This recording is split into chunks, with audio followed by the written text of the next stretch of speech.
The flies feasted on them, eating in through the soft tissues of their bodies and the jelly of their eyes. Even those sealed tight inside their breastplate could not escape, as the warp-tainted insects seemed to be able to pass through the tiniest of apertures in search of meat to chew upon. Then, like the outrush of a retreating tide, the screaming swarm left the desiccated bodies of the fallen behind and imploded back towards the center of the chamber. At the eye of this pestilent storm stood Mortarion and his former brother in battle. Whatever animating essence had been Ignatius Grulgor boiled out of the demon flesh as it died, the flies ignoring the dissolving, putrid mass that had been the eater of lives, content to let the demon discorporate and crumble. Instead, they whirled around Typhon in a stream of dark blurs before suddenly diving into him.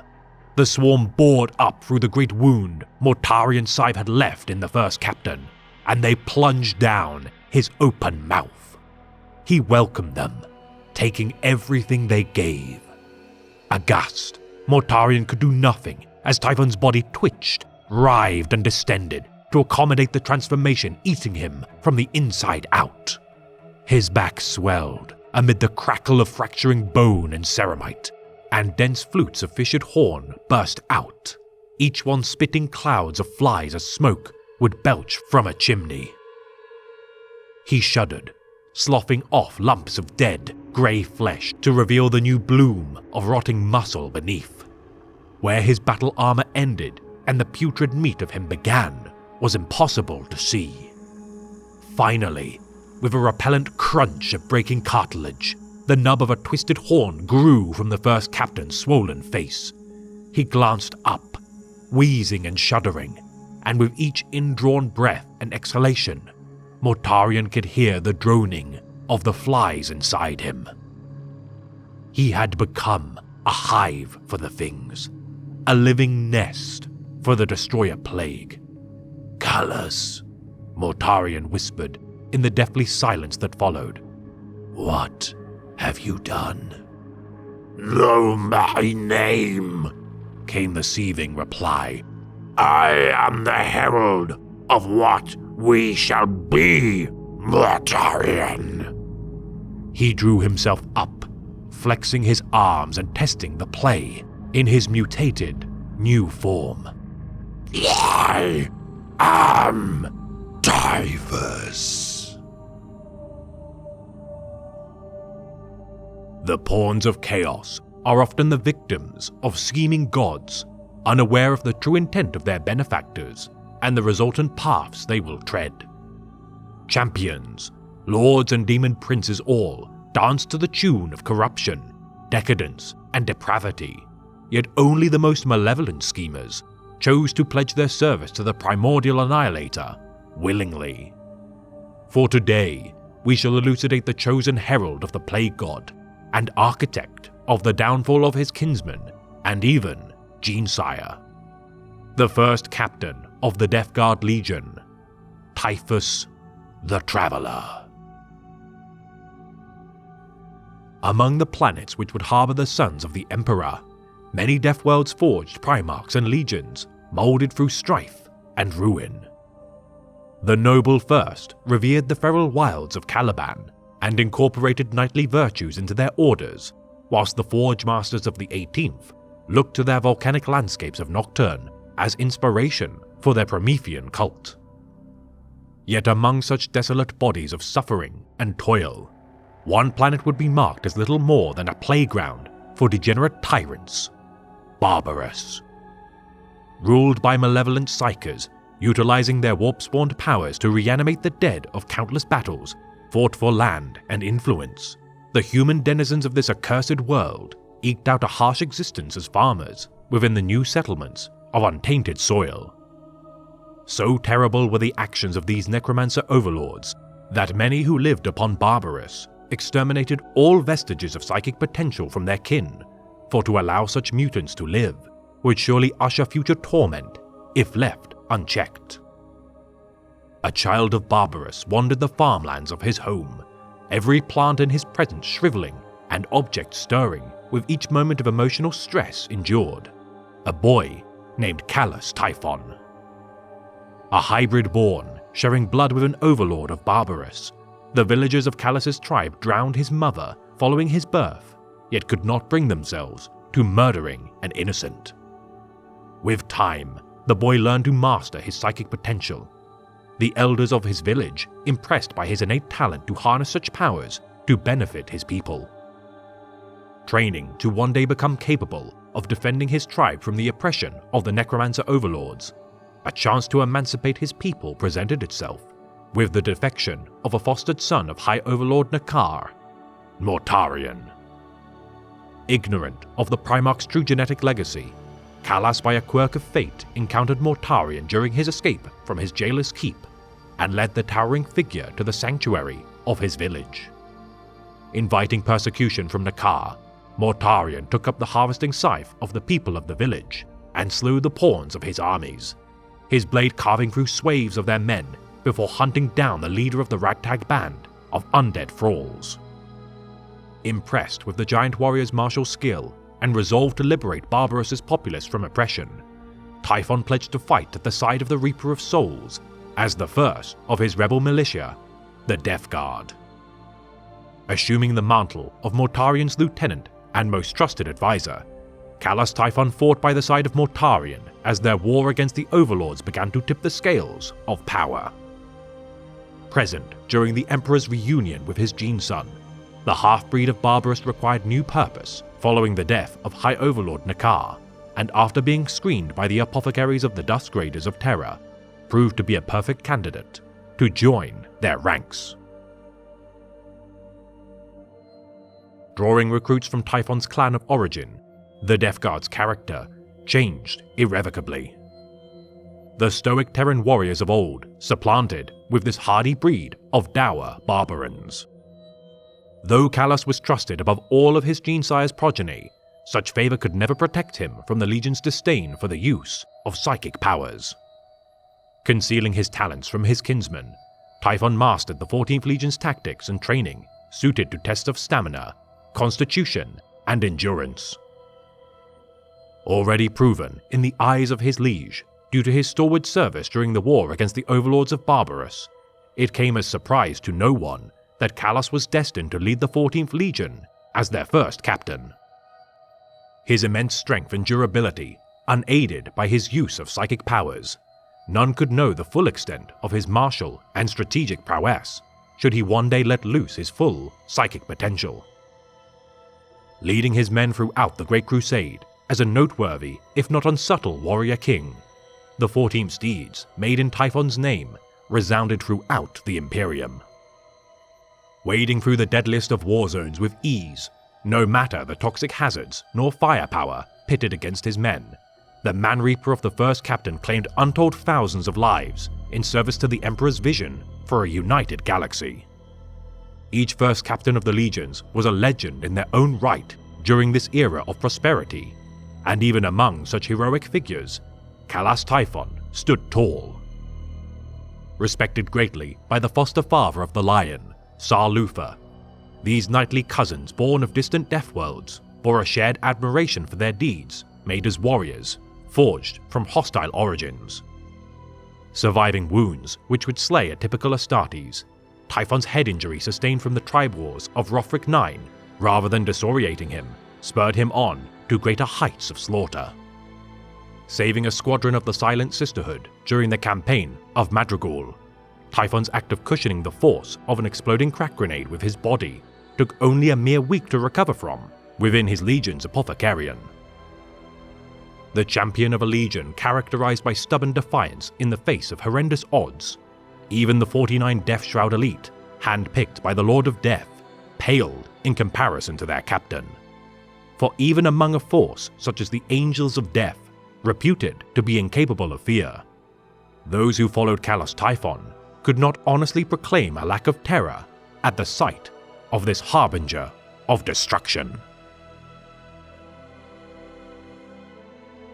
Typhon's star had been in ascendance for many years, with the closing of the Great Crusade on the horizon. Yet for all his efforts made in the name of his legion, he still could not reveal his nature. The taboo of warp powers still ingrained within his kinsmen. Should they learn of his powers, it was likely that they would cut him down alike to just another foe they had already slain in the margins of millions throughout their campaigns waged in the name of the Imperium. The Master of Mankind had decreed the Edict of Nicaea, a stricture on all use of psychers within the Legiones Astartes, and his own Gene-Sire had personally declared that use of any manipulations of the Immaterium were an affront to nature. Typhon was alike to a caged bird, his wings never able to unfurl and take flight, whilst under the watchful eyes of his hypocritical emancipator. Yet little did Callas know that another's gaze had been watching him with interest for decades. Those of the first chaplain of the Wordbearers Legion, Erebus. Promising Typhus freedom from the regime that entrapped him, Erebus inducted Callas into the fraternal seven-pillared warrior lodge and revealed fell secrets drawn from the primordial pantheon. Glimpsing portents of the grandeur awaiting himself and his kin should they cast off the shackles of the imperial truth, a revelation shook Typhon to his core and set the first captain down the path of damnation. In the stead of the Emperor, the Primarch of the 16th Legion, Horus Lupercal, would reign as the master of mankind, and all those who bore the gift of psychic mutation would be unfettered.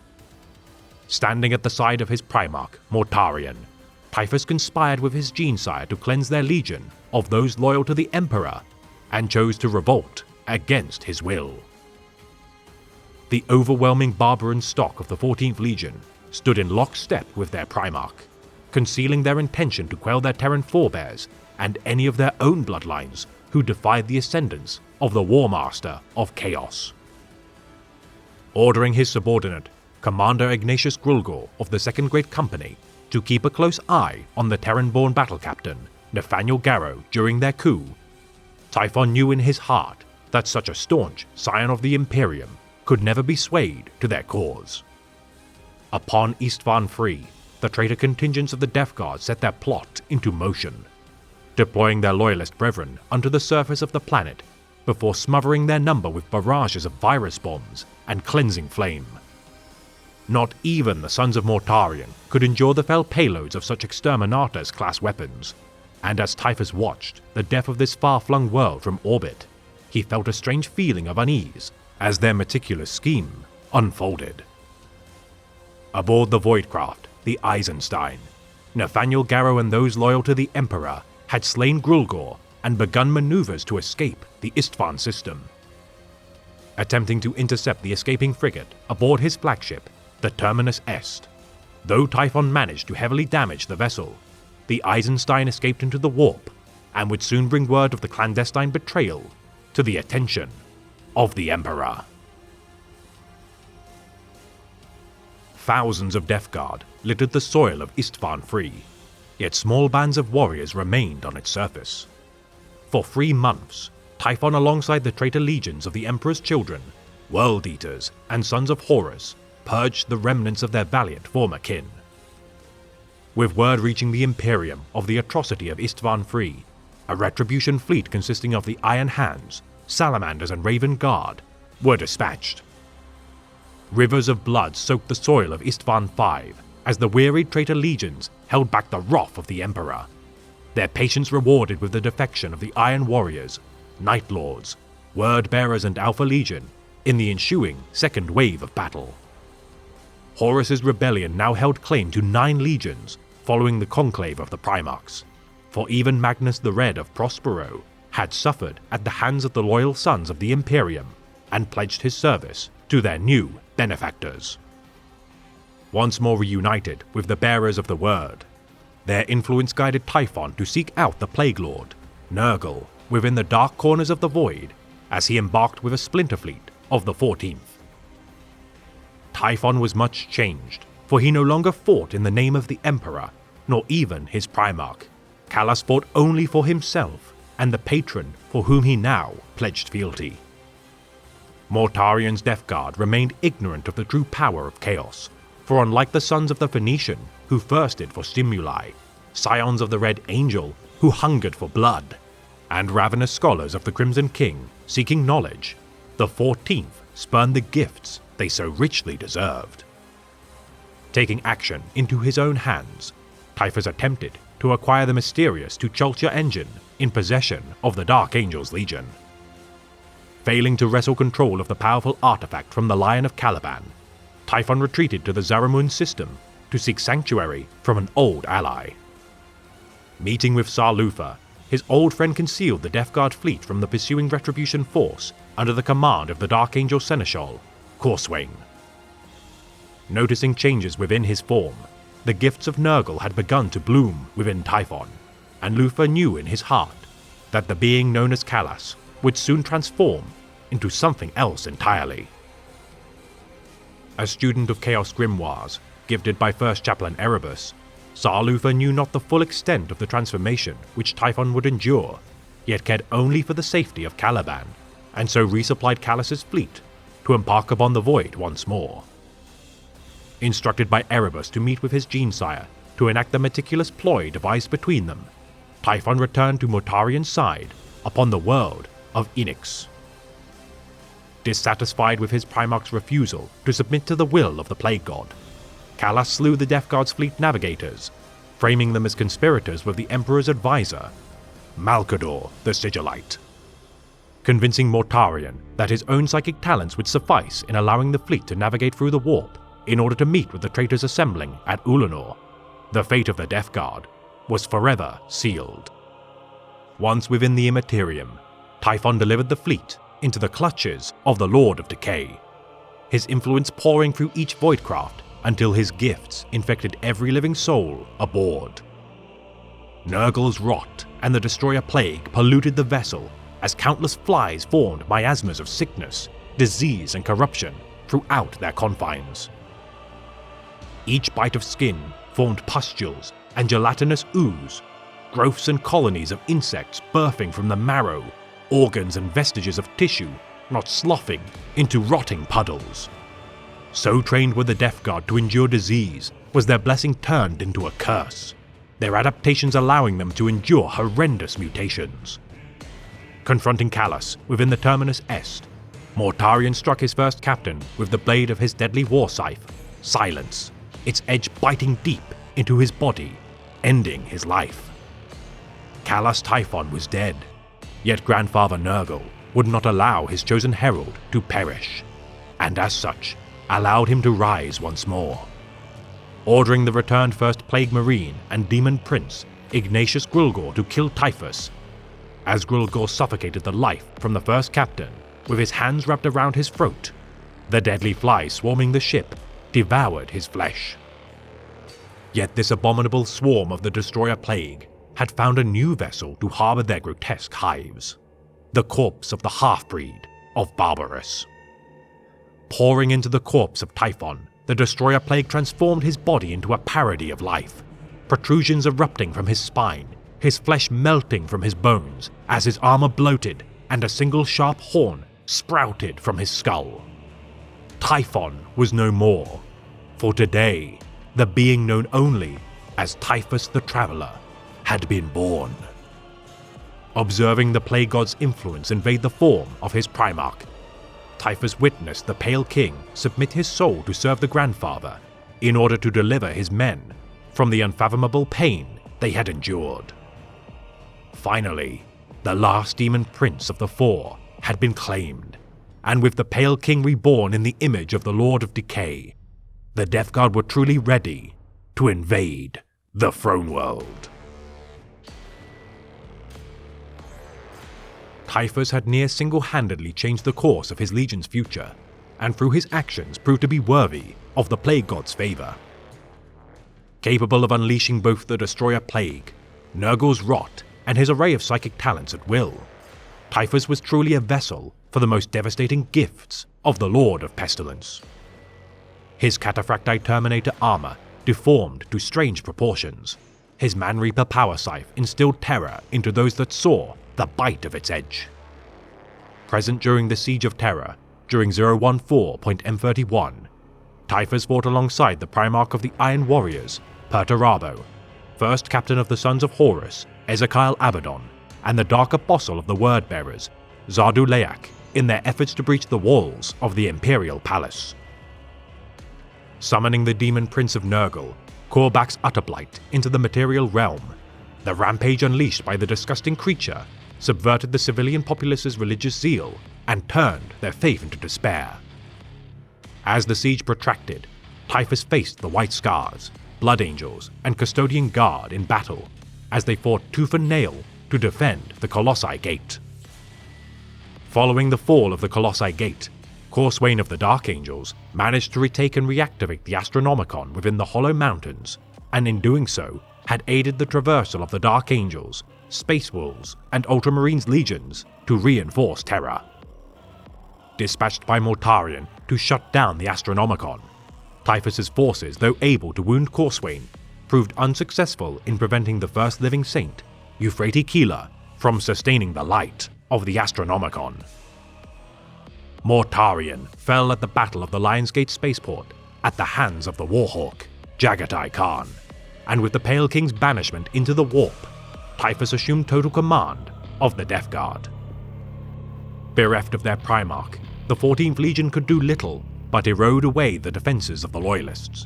Yet with the Astronomicon active, it would not take long for the might of the Lion, Wolf King, and Lord of Ultramar to carry the day, and so it was that the War Master of Chaos, Horus Lupercal, sought to end the battle personally. Facing the Emperor in battle, the Lupercal fell, and all hope of the traitors' victory crumbled, their myriad forces retreating with all haste from their ill-fated siege. Typhus the Traveller endured, yet without the constraints of his Primarch, and given the authority to command the 14th Legion, Typhus rallied his men to retreat into the Eye of Terror. Mortarion with time returned and reigned over the demon world known simply as the Plague Planet, a hypocritical mockery of his homeworld of Barbarous, once more ruled by a malevolent tyrant.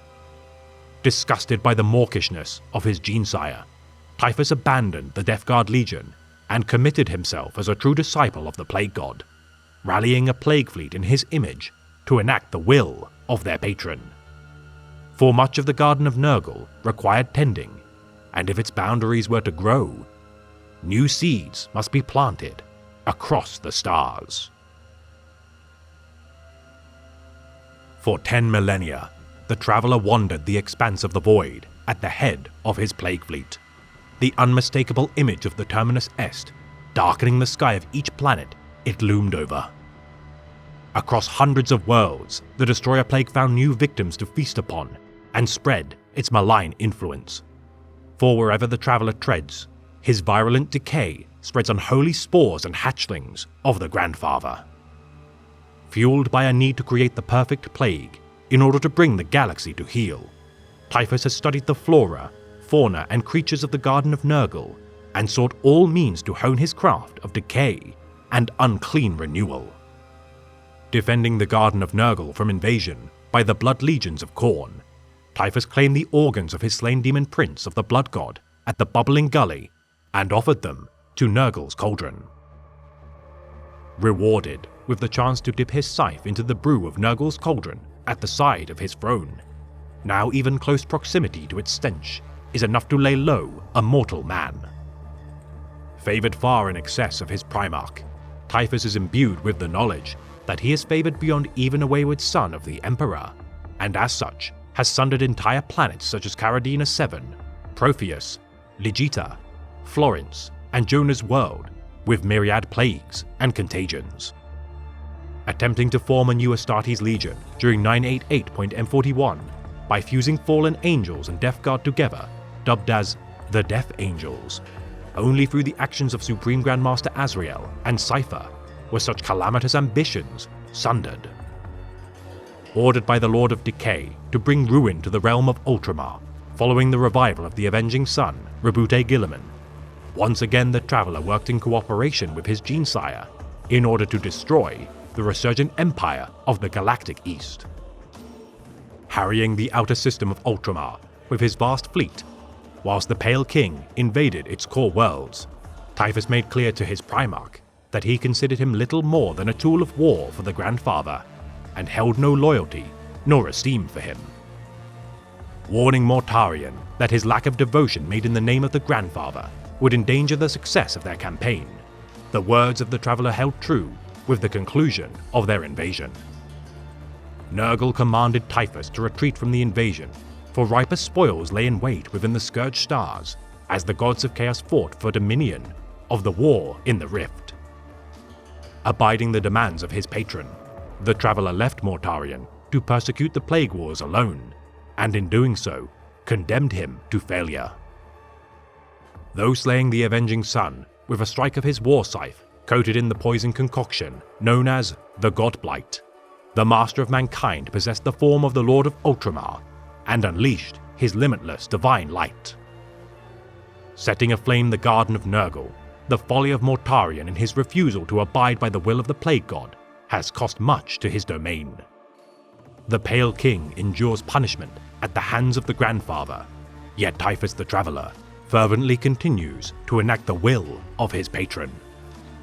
Billions of innocents have perished by his hand through disease, decay, or the edge of his blade, his psychic powers enabling the spread of the Grandfather's influence despite the setbacks caused by the anathema. For the gifts of Nurgle are bountiful, and none have received more favor from the Grandfather than his obedient herald. You do not believe, not truly, said Typhus. You have paid nothing for your power. The false emperor made you, Genefather. Nurgle took you as a prize. You are a trophy, my lord. You would never have found your way to enlightenment without me. Without me, you would have nothing. You would be dead, your soul dispersed into the warp. I fought my way into the Great Father's attention. I became his herald by your will and by the dint of my own efforts. What have you done to win his favor? Curb your insolence, said Mortarion. Or what, my lord? I have Nurgle's favor. You would have dared to move against me. You think that you are in control, that your new being is separate from the warp, and yours to do with as you will. It is not. It is Nurgle's. You must submit to him fully, or Grandfather will have hard lessons for you. This place of yours to lead your brother on Nurgle's dance, it is ill-conceived. If we must strike, strike now. We should gather our fleets and cripple his forces while they gather at Macragge. Do not allow the luxury of time to consult with his warriors or consolidate his position. Do not presume to tell me what to do, said Mortarion. You will work with us. I will do as I please, said Typhus. If only you would abandon the lust of your being to the Lord of Life, you would see. You have no power over me. You do not truly understand. If you did, then you and I might be reconciled.